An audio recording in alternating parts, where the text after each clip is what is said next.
mayambu kurumzari doning briefs impact news ni Raj Nongthombam Leikai Wakat ki marfu matui sube episode sida mayambu amuka nataram nokchari ngasi gi episode sida Thobal district ki Hianglam assembly constituency ki manung chana leiba Tokpaching Sarik Konjin amadi Tokpaching Mondum Mahadev ki miyamna karam awaba khudung chadaba mayunari habasi khaminarasi. So welcome to yet another episode of Leikai ki Wakat presented by Impact News. Tada batahoro udubahoro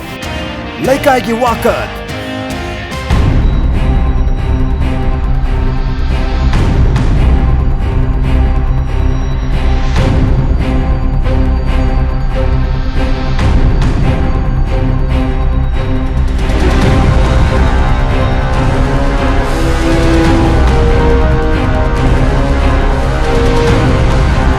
Sarik Konjin ki area ni lambi phat tabasu le ringai sida kari atope isu le ringai habse Leikai ki miyam siga waris haraga khamin rasi soida Sarik Konjin ni miyam lere yam den hojare Leikai ki lambi sidi khoi hek sang padi haitare na Kaching khunau ki lamkhai du ki sum hajalak pasida apha baje so yaudre lambi ki condition maina phatna lere se kyam koire masi sahi ahum gi mamang dagi phatna lae mamang thakta khoi gi chief minister ibobina chief minister oringa matamda langmai tong da kabina ba revenue minister ama Lerami, Revenue Minister Duna, Lambisi, Ihan Hamba Koila Taviramani, Matanga Karakpa, MLA Sina, repairing Mapung Hana with the Gi, Matamatangi Karib, MLA in the Ming, some with the Hariba, Akoi Lambisi, Adogimatic, Asivo Patana Lai. Gashi, the development that the Yamna Sotaba, Yamna Tejada, Anai, Muktoro, upon Masida, Koi, Garisha Tokasinda, some Kaching Kuno, Dugi Thai Veres, Lantokna never one over the Asukimati Awaba, Mayonare. Kaching Kunorum, the Sapanaktura, Itiram Sapanaktura. Masi Lambibu Paradi, Animal Yayarba, Inanga Abaponi. Lambi Patramina, animal lapre. Lambi Patramina, Sukimati Animal Lapre. Yam Kudong Tiba, Piva Mamada, Kosho, Jim Muhingi. Leikai City, Yam Sotava, Yanamawonta, Dabama, where water supply higher, Manga, Mamanga, Seda Kabakabak Sabahorami, Madokamai to get Lushing Graba, Natraga Kaidogram, no Kabakok Toxilamaga, Pachalo Tokra to Kangre, Jokaki Matang, the Koi RTA, and Taraga Tonariaba. Fingerprint the Kopesha Kaisage, Aduna to the Yaro in a Tobaki, Prehana Laga, Balishing among Jenamagi, Watok the Zikana, Arte Taraga, Tabakatanari. Narega, Selu Palishing among Yanzela, Mas Pratana, quick account of something like that. Mana Yenslaga, I did Prasasida, my Atopa, Adilishing Muk Taba Pisase. A listening Yenslaman, and a lot talking about Topaman, Huna Bina, Madu policy program, Malik and Canada. Leikai Sida, MG Naregagi, Posaxisu, Maxing, the Wimamitari to Napsagi, Matojana, Yamadan, Napsadi, Matojana. A Kogi Ladiba, Kangasing Zina, Kat Karakadilo and Pangale. I do Pangiva Katsing Zimanunda, seeing Singtima Pumpana Pangdi. Pangu to sing sooner Pangam Dev, had Kakamka PV. Monatorisi Kalamada. Me and Mother Jin Kizi Ohumakai. Kilomanga Pigata, but Homakai to period. Man, Ohumakai, Mohazi Sancha the PDC. I don't know. Like the sing to it.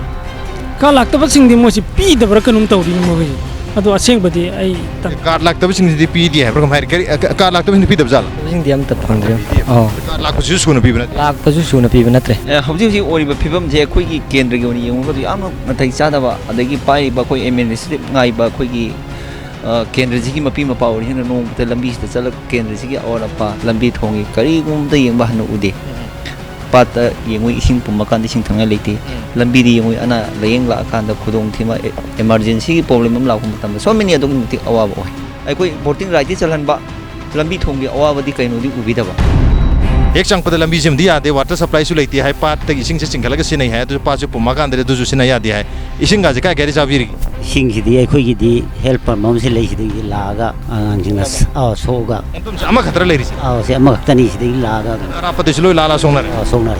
The Henpum say we arsenic Yawi and iron Yawi and a Sinavia of some here Yawidna. Sigi Henpum Six Stove. Sidica stood Toto Potito. Kalenda Diva and Warabazan go crazy. What does a blind army has it? A city Sunglo and be the city. Like I see Yam White Reta.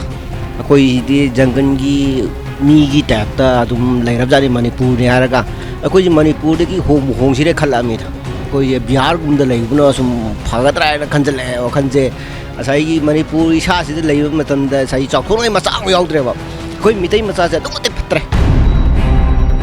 Drain Haidura irrigation canal Hurricane Irrigation Kalen Haitare. Salisa Matakis Alera, Swai the सिमती खजितनी मथक चंगदबनी मथक चलकदब खंगतब तो स्वादी चंचन बे sai kitang kang chala tokre masigi program je moina lokthok khrba kai dokor ma happy derba kamai to kayam sangma program skang de adubu masi RTI tharagadi thora ni haitare RTI tharagadi tholani hauji ko inadi naked eye ni yengbu matam dadi karai dano chalami ba canal se drain se haibada u phangdre na pi singna ngane hojing rise chumna ki khongbana dum mali adubu mahum sida canal o chal RCC ki koi canal haitare chandi chalam me adubu na pi singna myam se loi hojing gidram ta udre put ni phung muki sangda okay soi si so RCC ngatani leiri se lauri man bai wani RCC ki canal ne chali se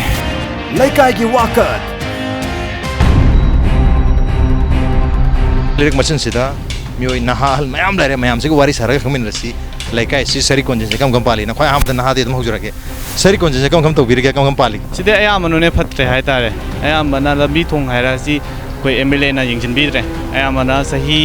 manga mamangda repairing la me repairing matung da ji lak bidre adagi ising phange aji hempom khra sina nong tara matung da koi singtek kumlo ko de tawra sina asala sina re aduga panthana ta matam dari sing se kamai do nongjung pata na tabna koi hempom gumba si lei pukhi chok bo si gumba da sina re sing gi source irei leitabni na param di lere to pat sidagi sing sina wa si su karam mong sino don habi am chawo ko sam di lere to water supply scheme su saramaga fail ora leima ne hujik se lai harau bagi odom male yam kana thabak se kal li hatar choi sida ko iyam da hangjirage ꯁꯤ ꯑꯩꯈꯣꯏ ꯏꯙꯧ ꯃꯉꯥ ꯇꯣꯡꯕ ꯑꯩꯈꯣꯏꯒꯤ ꯆꯂꯝ ꯂꯩꯕ ꯍꯥꯏꯇꯥꯔꯦ ithong manga ichalama ꯃꯥꯒꯤ ꯑꯩꯈꯣꯏꯒꯤ ꯃꯟꯗꯤꯔ ꯑꯃ ꯑꯩꯈꯣꯏꯒꯤ ꯆꯤꯞ ꯏꯟꯖꯤꯅꯤꯌꯥꯔ ꯑꯃꯅ ꯀꯠꯆꯕ ꯑꯗꯨꯒꯤ ꯆꯤꯞ ꯏꯟꯖꯤꯅꯤꯌꯥꯔꯅ ꯀꯞꯄꯗꯨꯒꯤ ꯁꯪꯒꯥꯕꯒꯤ ꯒꯦꯠ ꯁꯥꯖꯕꯅꯤ koi adugina koi ithong manga ichanamagi thanglen sini sin tongan phung moisagre sina tabda Leikai si kam pan birige chakot thorangi makai da maroina kam tawring khan bi ꯆꯥꯎꯈꯠ ꯊꯧꯔꯥꯡꯒꯤꯗꯤ ꯑꯩꯈꯣꯏꯁꯤ ꯑꯦꯅꯤ ꯀꯦꯟꯗꯤꯗꯦꯠ ꯑꯣꯏꯌꯨ ꯑꯗꯒꯤ ꯄ꯭ꯔꯙꯥꯟ ꯑꯣꯏꯌꯨ ꯑꯃꯠꯇ ꯌꯦꯡꯁꯤꯟꯕꯤꯗ꯭ꯔꯦ ꯍꯥꯏꯕ ꯇꯥꯏ ꯃꯔꯝꯗꯤ ꯍꯟꯗꯛꯇ ꯑꯩꯈꯣꯏꯒꯤꯁꯤ ꯑꯉꯥꯡ ꯈꯔꯅ ꯀ꯭ꯂꯕ ꯅꯍꯥꯔꯣꯜ ꯈꯔꯅ ꯂꯝꯕꯦꯟ ꯁꯦꯡꯉꯤ ꯁꯤꯒꯤ ꯃꯃꯥꯡꯗ ꯑꯩꯈꯣꯏꯒꯤ ꯖꯣꯕ ꯀꯥꯔꯗ ꯍꯥꯏꯅ ꯑꯃ ꯂꯥꯛꯏ ꯃꯗꯨꯒꯤ ꯅꯨꯃꯤꯠ 5ꯅꯤꯒꯤ ꯁꯦꯟ ꯌꯦꯟꯁꯤꯜꯂꯛꯏ ꯁꯦꯟ ꯌꯦꯟꯕꯗꯨꯗ ꯑꯩꯈꯣꯏꯒꯤ mangani thabak ko sugibra ꯁꯨꯡꯁꯨ ꯁꯨꯗꯅꯀꯣ ꯁꯦꯟ ꯌꯦꯟꯁꯤꯜꯂꯛꯑꯦ ꯅꯨꯃꯤꯠ 5ꯅꯤ ꯂꯥꯛꯄꯁꯤꯗꯀꯣ ꯅꯨꯃꯤꯠ 5ꯅꯤ ꯅꯣꯏ ꯁꯨꯗꯅ ꯄꯩꯁꯥ ꯐꯪꯉꯣ numit 15 gi senthang lakpa thabak ti nong phau su sugidaba aduga senpham namuk numit 5 gi kaisalak be wane ꯂꯛꯄ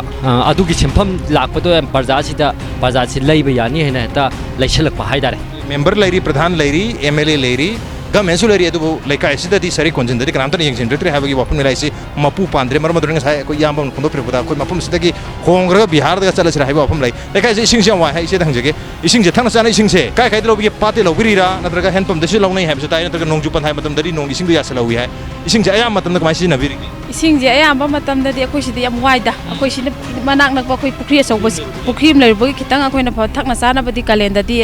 अतुकि मति कोइ इसिंग अफबा थकपगी थकपैदुदि खोइदि सुंफंग फंगद्रे दम हेनपंगी इसिंजिजु थकप फैगा फतेगा तौरमिना थकनिया लेदमिना दम हेनपंगी इसिंग अदम थाए लेकाइजिदी फरी नुआइरी मदुबु लमदमसिगी अवाबदी याम लेरी लमदमगी अवाब हैबो नोंसिंग ता कांद लंबी सोरक चत्त याम नुआइत्रे सोरक पिकपसी मतुंगिना लंबी लेरिबा मताय मताय दा लेरिबा मयामना जु लमजे खरा खरा सुम तौथोरकपदी लंबी हेना खुजिनग्रे mi puba gari hai tare ne magic kum se masi passenger gari ju am chendabro गाड़ी याम चेंदे सिदा रनाई गाड़ी अमानी लेरिजिदी हेना चेंदे am chatok chasin da khara dum farak tari wari hai tare वारी वारी मदुगी गाड़ी दमक्ति याम वाय चाही लोसललबा चाही मरी हौग्रबा मतुंग सिदा अखोई नुमित 15 की पैसा लाए नुमित 15 की पैसा से अखोई जॉब कार्ड होल्डर अमना रफली हाइतारे लिसिंग अहुमुक अदुमाइना फंगजगदबदा लिसिंग अममम येलनी jildi lograbro ma to मागा यानरुबा हाइबतारे कंगलुक आइदे मागी कमिटी ने नमी मंगा तक साबा म लइए अदुदुना पैसा से लौग्रे लुपा लिसिंग अममम से लौग्रे अखोइदि पैसा से लहौद्रिबा अखोइगिदि लौदसु याय पिरकनु अखोइ प्रधान दा हाय अखोइगी अकाउंट दा थबक सुदना अखोइगी अकाउंट दा पैसा थाजन बिगनु हाय पैसा सी अकाउंट दा थाजन लगा विड्रॉ स्लिप दा पैसा सी लौथुए हाइबा मतारे बैंक की मैनेजर सु परसेंटेज फंगबने खंगदे अदुगे बीसी ओरिबा बैंक की मखादा थबक तौबा गवर्नमेंट एम्प्लॉय दिन मानदे अदो बीसी हरिसना सु मो याना याना नबा अदो जेआरएस हाइना लरिबा चिंगसिना सु याना याना नबा तौरगा मरु ओइना अखोइना नुवाइजद्रिबदी वीडियो डीसी मसामक अयाबा पी अदुगे वीडियो मसामक सु अयाबा पी पीरिबसे परसेंटेज फंगबगी पीरिबा माली अखोइना खंजबदा at ka phangbirbo chenga suna phangbir चेंग सुना फंगदरी काट पुति लेरे tuna phangdri chen kai gini hai चेंग जी असोम मपालोम दगे असोम दगे दिल्ली सरकार ना थारक पद चेंग जी सुना पिरक बने ना हाय suna kanan hai jan ejen hai 30% का खरे ना 70% का cheng ka khre na suna pibidre ba okay ꯑꯗꯣ ꯃꯔꯛꯇ ꯆꯦꯡ ꯀꯛꯈꯤꯕ ꯌꯥꯎꯕꯗꯒꯤ ꯁꯨꯅ ꯄꯤꯕ ꯉꯝꯗꯕꯅꯦꯅ ꯍꯥꯏꯅꯦꯕ ꯑꯗꯣ ꯁꯣꯝ ꯗꯤꯄꯥꯔꯠꯃꯦꯟꯅꯗꯤ ꯑꯩꯈꯣꯏ ꯆꯦꯡ ꯀꯛꯄ ꯂꯩꯇꯦ ꯁꯨꯅ ꯂꯣꯏ ꯄꯤꯒꯦ ꯍꯥꯏ ꯁꯨꯅ ꯄꯤꯒꯦꯗꯤ ꯍꯥꯏ ꯑꯗꯣ ꯃꯣꯏ ꯆꯦꯡ ꯀꯩꯅꯣ ꯇꯧꯕ ꯂꯧꯕ ꯆꯠꯄ ꯃꯇꯝꯗ 30% ꯀꯛꯑꯦ ꯍꯥꯏ ꯀꯥꯡꯕꯨꯁꯦ ꯀꯅꯥꯅꯣ 30% ꯀꯛꯑꯦ ꯍꯥꯏꯁꯤꯗꯤ ꯃꯣꯏ ꯅꯣꯃꯤꯅꯤꯅ ꯅꯣꯃꯤꯅꯤꯁꯦ ꯀꯥꯏ ꯂꯩꯒꯦ ꯅꯣꯃꯤꯅꯤꯁꯤꯗꯤ ꯍꯤꯌꯥꯡꯂꯝ ꯃꯆꯥꯅꯤ आटे थागिर दे तुम नफसाई मतंगदरी मयाम तुम लेरी से 30% कक्ते स्टेट गवर्नमेंट हाइरमने कक्ते थैंक यू आई मदु मतंग दा अमता सेंदोक सके अखोई डीसी दा फमीबा फूड एंड सिविल सप्लाई की डीएसओ सिंग आई 2 टाइम्स आई उनजरे मनुंगी मीना 30% कखरे अदुना अखोई दे पीरिब चेंगसे क्विंटल कुमापन कुंथ्रा पीरे बसे अखोई 70% दमक चेंगस पीरे इसा एजेंट होबीब्रो ओइदे आई इखरा मन ओय Leikai gi Wakat Sarik Konjin gi amata ngairaba water supply scheme hai batare scheme dina tre masi koi hand pump ni masina ising leitaba matamda maruina nongjupan thalu igra matungda ising se masidagi mayam na mahi maisong na riatu mayam se kidi kinaba ade arsenic natraga iron na chingba yarong adra haiba ki bule badagi sinaroge khanmane adu upai leitabani ni ising se amata leitabani na masidai dum sina dunia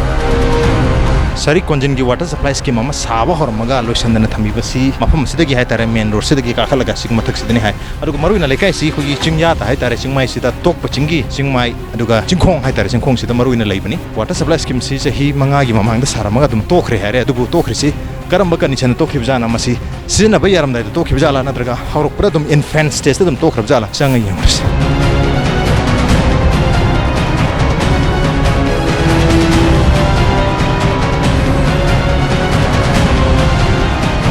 Sebelah skim di suatu ubah orang. Ekjang bagari reservoir lari hedar. Settling tank, filter tank, मैं हम लड़का last reservoir ने बा. Reservoir तक इसी पिरका तो नहीं बा. Almost साबल लोग सलामों को मजा नहीं. रगम तोक रहे. लोशन दे सी लोशन ले आई मसी मोई तौरीसी ओ आर्ट ओइना हाइरम बनते काबा कोई हंदो मथी दो कुन कुपम गुमनी सी मोई तौरी थबकसी ओइदेबा सी कायरी नोंग ताबसी कायफम थोकरो मी थोयाबसी नते नोंग थाबदा कायबा बेलामती सी वो कर्म बेलामती नो कोई Sarik Konjin दा वाटर सप्लाई में साग रहे इसिंग बिगरे हाबिगरे को नेबा थमदुसे अदुगा रियलिटी ते लेरी बसनी पुंगाय गायरगा सिनबा यादना ngasi phauba water ge pipeline lekai ta tingbidna dum thambiri bneba masi matamdu da eso samjayana mana pubirame mama samakta mana penjin chatringe matamda isamak charaga hai mafam si sabalo shanbiyu adoga masi ge kanaba singje praja singda phanganbiyu haina hajarure adoga matamdu da mahak si penjin chakra matungda amaka ju che thajai matamdu da loiran loisana nabagi damakta anoba lakpa basic engineer du da ai hajai chief engineer da hajara matungda su makhatana adom paikhalakta ngasi baw da napi songjala leirisi ani ari bachi engineer chakre anouba lai anouba su complain tawre du anouba gi site gi ngasi phawbada laga yeng phawba yengadriba okay manung de ising harade tungi mane kanam ta season adana kanam changdana leita ragadi hojikan di yamna phataba thodo wathok crime gi thawak su yam tawri crime gi makon oi bisum jari bijani masi ngam kine ai masana ko silerisi moina ta koi kashi oidana jinbira mi thambaju nate mi thambaju nate ai koi silerisi moina kashi oidana khanbai pibanda tawromani sidi moina uri mafam se koi chingumba jungle gumba area nate water supply scheme gi area ne hatari water supply scheme musmain leibra ha gi wahang duni pinang jari se PhD department na adi maru ina Thobal division na saba hormaga chahi manga amki mamang da saba loisan na tokibani one of the ngasi water supply scheme ski pibam si anga to phana nuaitre na pisina haujan bakatana tanam si jungle gi pim lere aduga suguma mafam se dani koin toitena crime guma thoi se marudana crime guma kari guma tholok targa di patan guma thok targa di lekai myamda awana ta ga da mafam mudum ohelle hebata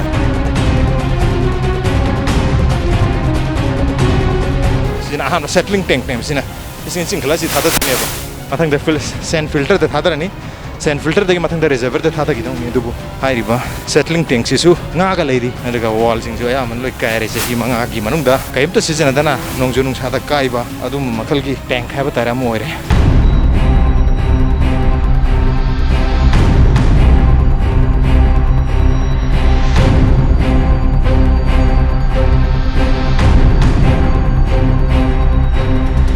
Mondum Sarik Konjin gi mang maksida lere kumlen para ni am chau pa ni du pat si maruina nga gumba farm to ta matai matai sina budi uri du ta sina kari kari de sina ribi ke sina bu ya tra sala tau gum na pising du am phum di so hojal lere yam dang je pat ki condition ko tu Park kan je yam ti ne soe adi lok tak pan khwai chaw ni second largest lake ni kumlen sina Manipur gi ani suba khwai chaw pa roi du ni pani asida akoi akhang ai khara da koi hangjeru re masi kamai tung singa da ge na adi director of environment gi makha da koi ji project thana pai na koi akhang ai khara ga tan ro matam da LD na masi cover tawre yani yaroi haire LD na mamang chahida sam lakha thadra mi khara taraga intharami adagi moi gi स्काबेटर कई थमगा कोखना बाइना सर्वे कया तौग्रामे अदु थबक ओथोक्ते मसी अखोई प्रजा सिंगसिबु करी हाइनी हंदना येंबगिरा नत्रगा मखोई अदुम पंgai लैजनी हाबिगी वखंद तौरिबरा हाबि अखोई खंगनिंगम सुलो Leikai gi Wakat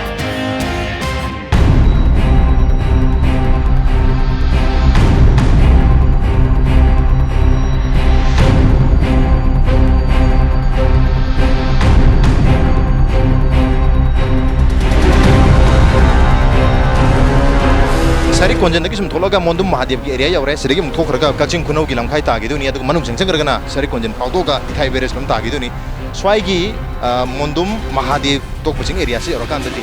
lambi budi adum phatri ja manari hai tare aduga ising mai sing adiga to panapsa gi cheng narega je kamai tawri jano si mai ben na hangi ma ising mai sing je mai tawri ge moi karo jola ko dei dum laura thai jola ko teng kar do aduri leire bathak paisina ju bijam biru jo mai thase bena pat tai kai dilo dagi pukhi dagi nam hona en tonga dilai tro anak puda yam pa anak ko lai wai anak palai ha je la pe ba lap थापनी ना फोंदो होंजने वार metre में लापे water supply लाई बिसिंग SIM मसे खरा नई दना थक पसा बुक्ति यादी है एसे होगी दिसिंग लौबी ब्रा लैबी ब्रा कमाइ तो वाटर सप्लाई की लौबी थक पसा बु याब्रु सिंग अदुम याद्रा जो दुम खोई की है फ्रीजी नुजी हायरगा दुम थाय लंबी सिटी करी है बिन नुआइ रे हाइ दुइरो काय नुआइ त दा क्राइ देवा नो खु खु यौई फारगे बकोई लंबी जे आं सोरok सिदा फौ आगम फौ इन थाजरगे बो थाजर लंबी जे बो थाजर र अकोइ दि बो कोम बचंग आलु हायरबने करी गिनो लंबी सेम्बी दे बो थादर है हेंसे लुपा लिसिंग हम खग यलक पदामु यागी ए लिसिंग बि जो थाजर र ए खोम जप जो आई इसा खोम जसे जगे तो खोम रो बचा सके तो मगा तो तोगे यार तगी खोम रो कराम खोम रो इलेक्टोरल प्रोसेस ता मणिपुर गवर्नमेंट की इलेक्शन डिपार्टमेंट मयाम से इलेक्टोरल की प्रोसेस दा सरुक हेन यानब के दमकता तोंगान तोंगान बा कैंपेन पाइखली अदुबु मियाम दगी मोटिवेशनल फैक्टर है तारे लेका ये लंबी तोंग फतर थबिबा इसिंग माइसिंग निथिन पिबि दबा नपसा की चेंग येले निथिन येबि दबा नरेगा की थबक सोले थबक सोंदर पैसा ये लकपो गुंबा नत्रगा येन बदसु मपुंग फानी येन दगु याम नोय दबा मयाम लारे इचे की कार्ड से कई होदिनो जोकात की बा जोकात से थबक सोरी सुदे सीजे लौरेदना जोकात की सिजा अदुगा मोय नंबर से लौरगा रिड्यूस तौबा नंबर मोय दे पिरम खतने अतै दि खंग आधार कार्ड सु पियो हाइबगी कैंपेन तोंग माने कार्ड पिरम सिदे लौरे दुसु औ अदु सिगी केनो से जॉब कार्ड से नहांगे इसादा दुम लेबिब्रा नत्रगा मेंबर मनाक्ता लेबजा लाबा युमदा लेबा पैसा ये ना ने मोय जि पी के हाय तौरिसे पैसा ये नबगी दमकता कार्ड से अपडेट तौर लावन को माने पैसा क्या फंगनी है के पैसा दी हाई दी मोय क्या नहीं फंगनी है के नुमिसु मसिंग हाई दी लंबी से नोय तबनी लंबी से दा सर्विस तौबिर बा टोकपचिंग टू कचिंग गाड़ी थौबिर बा खो याम रंग जगे याम लंबी से खोइ संगसरे याम नोय त्रे याम बगी करी हाइबि नंगी लंबी से दुकि मतिक फत्रे दा गाड़ी थौबसे दुकि मतिक नोय त्रे दुबो कोइना हाइजबा याबा मियोय कया दा जो कोइ हाइजगरे अदो कनामन त्रमसे थौइना लौबिते नोमदा खोइ सर्विस के आरक चपि के नोमदा खोइ मी मरा गाड़ी थोक्तबने याम तोइना चटप दिंगम दे वांस अमुक्तिंग अमे कचिंग बाजार बोने बसनि से मान इफाल से गाड़ी जम लेत्रो लेते मफम जगे इफाल से गया मैम कचिंग तान हान जनतार कचिंग दगे इफाल अनि थोंग सर गाड़ी तोंगे पैसेंजर जो मिनिमम तो वरी साजे होगे इसे काय जपिरो बनो खोइरो अखोइ से मोरांग चलिन इथाइ थेरम जकी दिरो इथाइ फाउ सर गाड़ी इथाइ रम फाउ दो दिरो फाउ दोइने लंबी से इथाइ रम जकी बदना खर फाबरा सोने हेन ब्रकना करम न फगे अंदी फाबदी वांगुरम चपने ना फैयबा आदा खिदंग थुना यौबा सिना असंबा मगी दम लाक वे बा लंबी दी याद रे लंबी दी याद रे याम नुगाइत्रे ओके याम नुगाइजरे वरी सान जाऊ याम नुगाइजरे लंबी से फरुबगी गाड़ी से मनते मसी खर संबगी दम त मयाम जे मसी फाउनर ने हैबने अदुबो शॉर्टकट अमो ओनरिबो लंबी से समजन बितारगदी मसी रसा टॉक सेशन तौलरिबो डिस्ट्रिक्ट अनि गे अदुगा डिस्ट्रिक्ट अनि जे मनुंग दलरिबो मियाम दा का हेन खुदोंग चाबा मदे पिगने अदुबो हौजी फगे ओनदी लेका एसिदा लंबी लेते लमदा मसीदा लंबी लेते मसी लंबी हागे दुरिब्रा कुने तोयना हंजबो वाहंग वेयर इज द रोड लंबी कदाय दे चखरा बगे हैबदु मफम मसीदा सो दमा हंग बयार Leikai gi Wakat ओके यामा काय चपि दिनो कक्चिंग दनि चतै कक्चिंग के गाड़ी से काय वादी फादिन सोयदा पार्किंग लेब्रा कोइदी नुंथिन जिदि गाड़ी खुदोंग जाबजे लेते माइ चपि दुर खोंग सदुरि खोइ खुनु बक्सि दुम खोंना थोकपा अयामना कक्चिंग खुनु लंगाइ बक्से खोंग थोकदोइबा सिदि किलोमीटर 4 5 सोरंग दमायन हेन बेले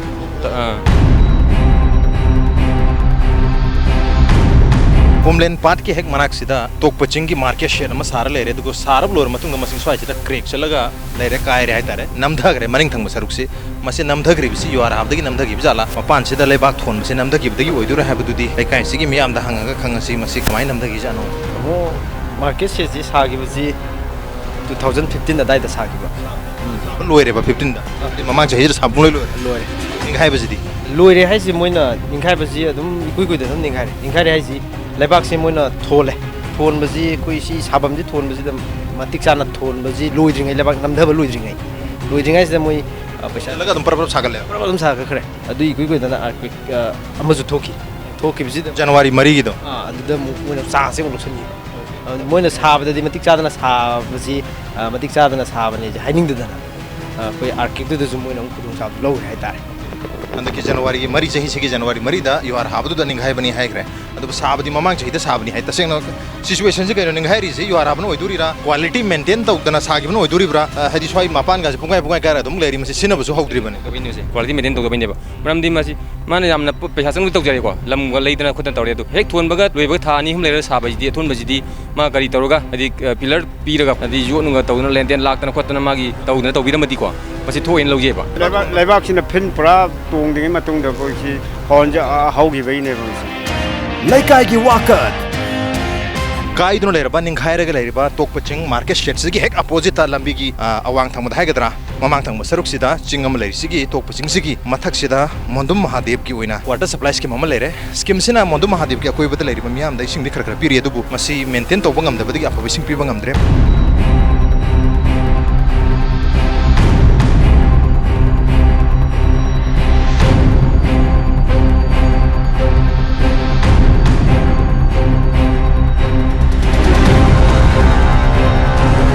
स्कीम से क्या नाते छात्र के है मतमदा लीक होइबदा नतना मसी मनुंग दले रिबा लेंगो की क्वालिटी सु यादरे अमोर का मैम सु यावरे हबने दुगा सो नाकन दले रिबा सेंड फिल्टर अनि नि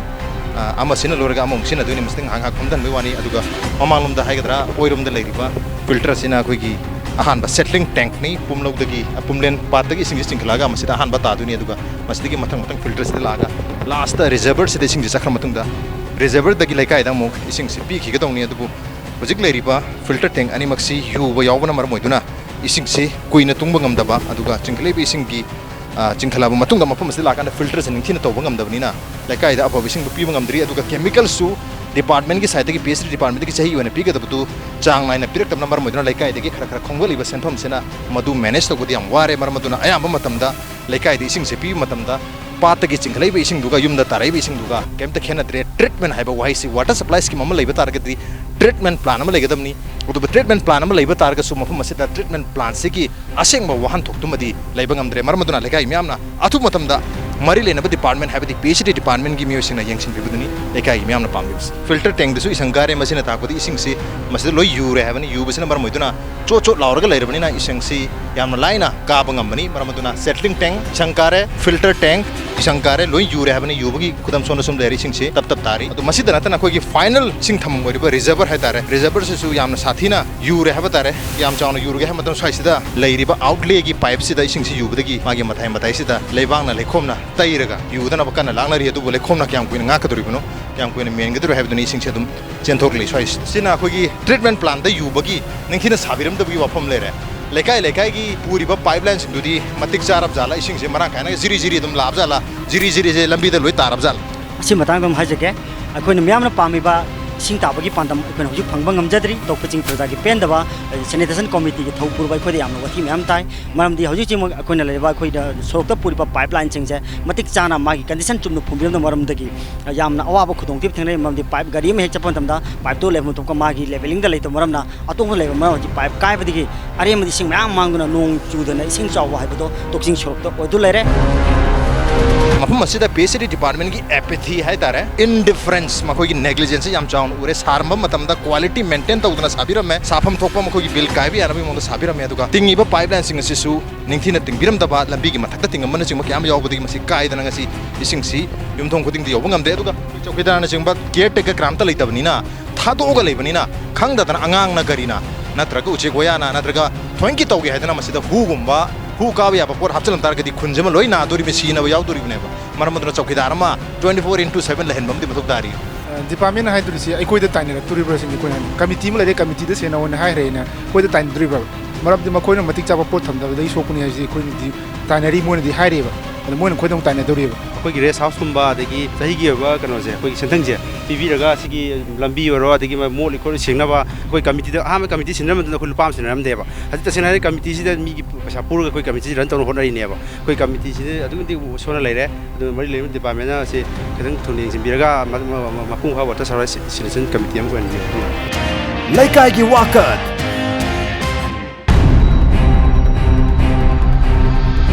Tokpaching Bazaar की community hall है तारे community shape से ले रहे हैं और बाजार सीधा पोरियो लिबा पोलाई बुला पाएगा तरह मयाम से ले रहे हैं दी लंबी दी याद है नुआई त्रे देगी चली भावा गरी जीजू पुत्र भैया और देगी असोई भैया में और है मयाम ना सी कोई याम नुआई ते है निकल को आई वाली बा माता संग जगह मा लेका जिकम हम पाली के वाई तो रही के बाजार मचा म पान बजे कोई नुआई रे हान देगी मी गी तांग बाजार कार भाई तारे कम तो बिर के माता कैसे बो करी करी साफर के नुआई के लेका ऐसी की खोई नुआई बा साफ बजे कहीं नुआई बे करी दे नुआई तो रे मुदे बो नबी तो गाय पत्रे करी नो दा कोई याम छो थरी दे बो स्वाइसिदा कोई की जॉब कार्ड की एमजे नरेगा की कार्ड में हमसे स्वाइसिदा फोटो से तो रिब्रा नत्र के नम दी दौरे पिखरबो तो कुचिंगी लेरबो जो कॉल होंदर जिंसी कोई आधार लिंक तौना मैदम तो कोई यूरोस्कोपी लौरगा कोई अरुण मा खोंगी लेरबो जीआरएस का लोइना ना कोई मदुगी थाना ना होना जरी बने जे जिक्स Leikai Wakat. Tokpaching Mondum Mahadev की एरिया दलागा Mondum Mahadev की लाइफ हम लेंस इधर संगम दफ्तर गदी मधुगी जर्नी डू विजिट टू मपुंग फादे मरमदुना ngasi कोई लाइफ हम लेंस एरिया दो जोरे संडे को दिंग याम लाई है मी से लाइफ हम बादु ngasi di संडे ना तेलेबा उकोन मिनी मरमदुना ngasi di लाख बगी मी से उदी उदे संग योंस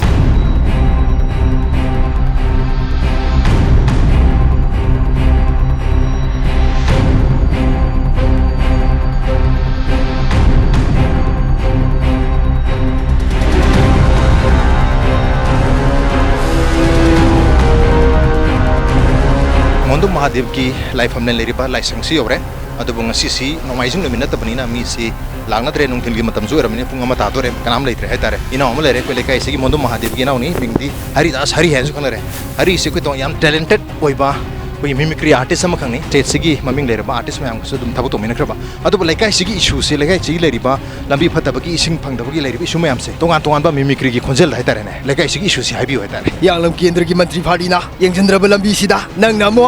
श्या अगोंदगी पैसा लौरगा श्या लंबी फन्नी गायना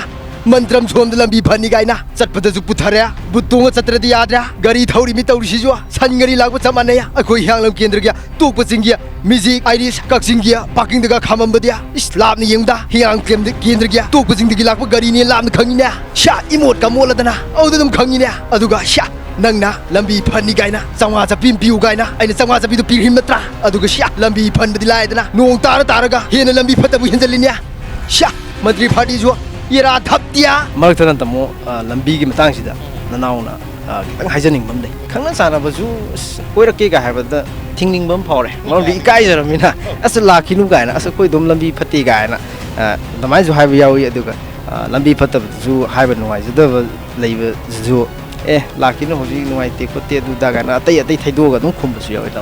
फनमंदना थैदो थैजिन दौरे मी लाखा फाउबा हुजिक्ति लाखिनु लंबी से नुवाइत्रे हाइदना थैदोगा लेरे हाइबनी मरुइना कोई कक्चिंग खुनौ की लमखाइदगी इथाई ताना चखिगदबा तोकपचिंग की चिंगी मताइसिदा कोइना थेंगना चलिबा लंबी सिनी तोकपचिंग की मोंदुम महादेव अमदी सरी कोंजिन फाउरग चलिबा लंबी से याम फत्रे हाइरिबा लंबी सी औकी बचही मंगा अमतरा मसिन थिन सिंबिदबदगी ngasiदी हेक चटपा यादबा नोंग खितंग ताबदा लेखोम नेना ngataंगाइबा नोंग ताद्रगसु चिंगदगी जेंथरक पॉप इचुमना गरिना तुम चोचो लाउदना लेखोम नेना थो लेबा लंबी मोरे मरमदना थु मतमदा हाइरिबा लंबी सी समझन मथक तारी मसिन ngasi लेकाई वाकत की थरम ngasi के एडिशन से करम तोबी बगे नत्रगा अदोंगे लेकाई दसु लेकाई वाकत की टीम लहानी बतारगा देखो दिखान बिरको यागनी कोई मेल आईडी impacttvnews@gmail.com नत्रगा कोई फेसबुक पेज www.facebook.com/impacttvmanipur दा जॉइन तोबिरगा कमेंट अमदि फीडबैक थाबिरको यागनी ngasi की वंदि लेकाई वाकत की थरम से मतंग स्वाइद लोशन जरगे मतंग की चयोल दा अनोबे एपिसोड अमगल वेना अनोबे लेकाई म पुदनाक चगे till then keep watching Impact News keep watching लेकाई वाकत ताद बता होरो उदबो होरो चा